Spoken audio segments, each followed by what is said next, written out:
عزت ہے کھیتوں سے کھلیانوں تک، چولہے سے ملو مشینوں تک، جس راہ پہ ہمارے قدم پڑے ہر قدم کے نیچے عظمت ہے۔ ہم اس دنیا کی رونق ہے، ہم سے یہ دنیا جنت ہے، ہم سے یہ دنیا جنت ہے۔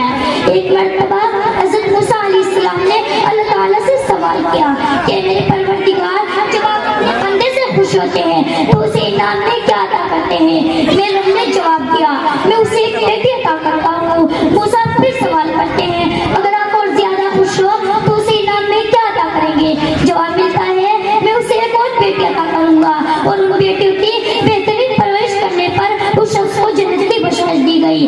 سبحان اللہ۔ اپنی تقریر کا آغاز اس عظیم ہستی سے کرنا چاہوں گی جسے عورت کہتے ہیں، آئین سے عالم انسانیت کی لمبردار عورت، واسع وجود انسان کی بنیاد عورت، ریسے رانائی کائنات کا نشان عورت، اور تیسے تمہارے معاشرے کی پہچان عورت۔ یہ عورت جب تم دنیا میں آتی ہو تو ماں باپ کے لیے جنت کی دلیل بنتی ہو، بیوی کی صورت میں عطاعت سے خود جنتی ہو جاتی ہو، اور فاتح اعلی مقام تک پہنچتی ہو نا تو جنت کو تمہارے قدموں میں ڈال دیا جاتا ہے۔ اے عورت تجھے سلام ہے، بلا شبہ تو ہی معاشرے کی پہچان ہے۔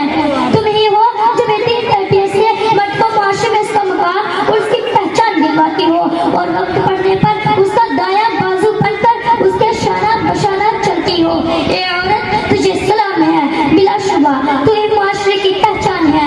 14 صدیوں پہلے محسن انسانیت نے تمہیں سب اٹھا کر جینے کا حق دیا۔ تم خدیجہ کے جیسی تاجر ہوئی، زینب کی صورت بے پانی تھی تم، رتادہ تھی تم جو طبیبہ بنی۔ ہمارا یوٹیوب چینل سلمان حسینی ہریدواری سبسکرائب کرنا نہ بھولیں اور بیل کے بٹن پر کلک کریں، لائک کریں، شیئر کریں۔ شکریہ۔ اسلام کے غمخان میں علماء دیوبند